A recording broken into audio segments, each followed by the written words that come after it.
तो क्या हिमाचल प्रदेश में आदर्श आचार संहिता लागू हो गई है? क्या पंचायत चुनाव के तारीखों का ऐलान हो गया है? पंचायत चुनाव की तारीखों का ऐलान नहीं हुआ है, यानी कि आदर्श आचार संहिता लागू नहीं हुई है। क्योंकि जब तक चुनाव की तारीखों का ऐलान नहीं हो जाता, तब तक आदर्श आचार संहिता लागू नहीं हो जाती है। चुनाव आयोग से निवेदन है कि अगली बार जब अधिसूचना जारी करें तो हिंदी में जारी करें, ताकि इस तरीके की असमंजस की स्थिति पैदा ना हो। दरअसल अब तक आपने भी पढ़ लिया होगा, खबरों में अब तक आपने देख लिया होगा कि आचार संहिता लागू हो गई है, इक्का दुक्का चैनलों को छोड़कर। बाकी पत्रकारों के अलावा भी आजकल हर एक व्यक्ति सोशल मीडिया पर खुद को पत्रकार समझ बैठता है, इसलिए आगे से आगे वो भी आधी अधूरी जानकारी साझा करना शुरू कर देते हैं।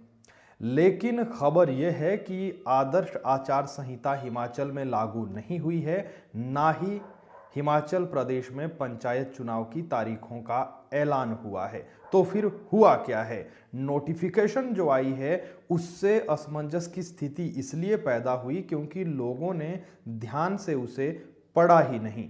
वहां पर लिखा है कि पंचायती राज संस्थाएं, नगर निकाय चुनाव, और उसके आगे एक तारीख लिखी गई है।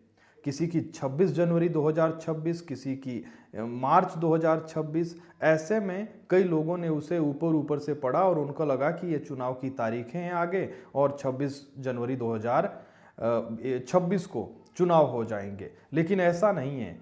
आदर्श चुनाव आचार संहिता का एक क्लॉज लागू हुआ है। पूरी खबर क्या है वो अब आप सुनिए।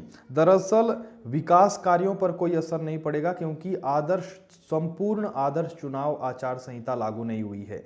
हुआ यह है कि चुनाव आयोग ने, स्टेट इलेक्शन कमीशन ने जो वार्ड बनने थे, परिसीमन होना था, डिलिमिटेशन होना था, उस पर रोक लगा दी है। अब सुक्खू सरकार कोई जो है नई पंचायतों का गठन, सीमाएं, वार्ड उसको नहीं बना पाएंगे।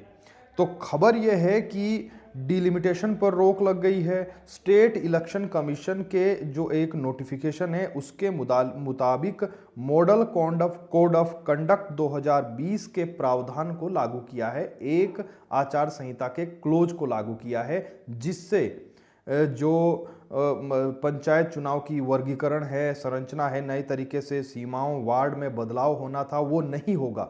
उसका एक क्लोज लागू हुआ है। जो पंचायतों का वर्गीकरण होना था, हिंदी में, स्पष्ट हिंदी में मैं बता रहा हूं, वर्गीकरण, सीमाओं को लेकर नया कोई बदलाव जो है और नई पंचायतों का गठन, वो कुछ भी अब नहीं होगा। बाकी कब किसका कार्यकाल खत्म हो रहा है, इन तारीखों का इस नोटिफिकेशन पर जब आप देखेंगे सामने उस तारीखों का विवरण दिया गया है। और कई पंचायतों का चुनाव आयोग ने ये कहा है कि कई पंचायतों का, निकायों का परिसीमन कार्य पूर्ण हो गया है। ऐसे में अंदेशा अब ये जताया जा रहा है कि चुनाव अब देरी से नहीं होंगे, कभी भी अब आदर्श आचार संहिता चुनाव की तारीखों का ऐलान कभी भी हो सकता है। हाँ, इंतजार सरकार का करना पड़ेगा। क्या सरकार तैयार है? सरकार का क्या रुख रहता है वो आने वाला समय बताएगा, क्योंकि हाईकोर्ट में एक जनहित याचिका आज दायर की गई थी बीते दिनों, और हाईकोर्ट ने 21 दिसंबर तक सरकार से जवाब मांगा है कि क्यों समय पर चुनाव ना हो। ये बताया गया बीते समय कि बर्फबारी होती है, दिसंबर में ये होता है, ज़्यादातर ऊंचाई वाले क्षेत्रों में बर्फबारी होती है, लेकिन पहले भी चुनाव हुए हैं, बीते 5 साल पहले भी, उससे पहले भी दिसंबर में भी हुए हैं। इतना कोई बहुत ज़्यादा शेष दुनिया से कोई कट नहीं जाता है। अगर कटता है तो उनके कुछ समय बाद या 2 चरणों में भी होते थे पहले चुनाव। ये तमाम बातें हैं। इसके अलावा चुनाव आयोग ने नोटिफिकेशन में ये भी कहा है कि the state of Punjab and other बनाम बेंट कुमार जो मामले में जो आदेश थे, उसके अनुसार सरकार ने कहा है कि चुनाव आयोग ने कहा है कि किसी भी संस्था के चुनाव कार्यकाल खत्म होने के 6 महीने के भीतर करवाने अनिवार्य होते हैं। ऐसे में आदर्श चुनाव आचार संहिता पूर्ण रूप से लागू नहीं है और ये चुनाव आयोग ने एक तरीके से नोटिफिकेशन जारी की है जिसमें उसने जानकारी दी है अपने चुनाव प्रक्रिया को लेकर कि कितनी हमारी तैयारियां हैं, क्या क्या हो गया है, क्या आगे होना है।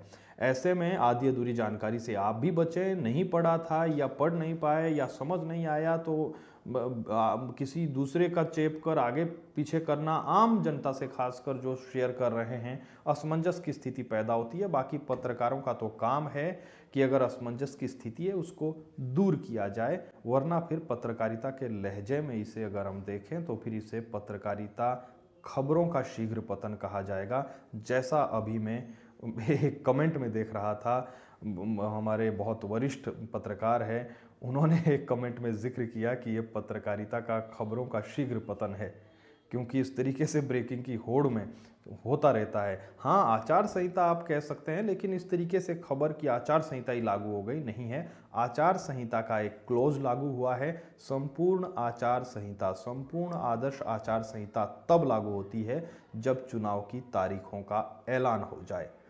फिलहाल अंदेशा यह है अब कि चुनाव समय पर होंगे। कभी भी चुनाव की नोटिफिकेशन, संपूर्ण आचार संहिता, चुनाव की तारीखों का ऐलान हो सकता है। 22 दिसंबर को जो जनहित याचिका हाईकोर्ट में है उस पर भी सुनवाई होगी। 21 दिसंबर तक सरकार से जवाब मांगा है कि क्या वाकई में टाल मटोल आप कर रहे हैं। और इससे पहले भी इस सरकार के मंत्रियों के अलग अलग तरीके से बयान सामने आए, कोई कुछ कहता नजर आया, कोई कुछ कहता नजर आया। लेकिन आप लोग अपनी तैयारी जारी रखें, क्षेत्र में घूमते रहें और जो है जिसकी चुनाव लड़ने की इच्छा है वो क्षेत्र में घूमें और अपना प्रचार जारी रखें। चुनाव फिर चाहे कभी भी हो।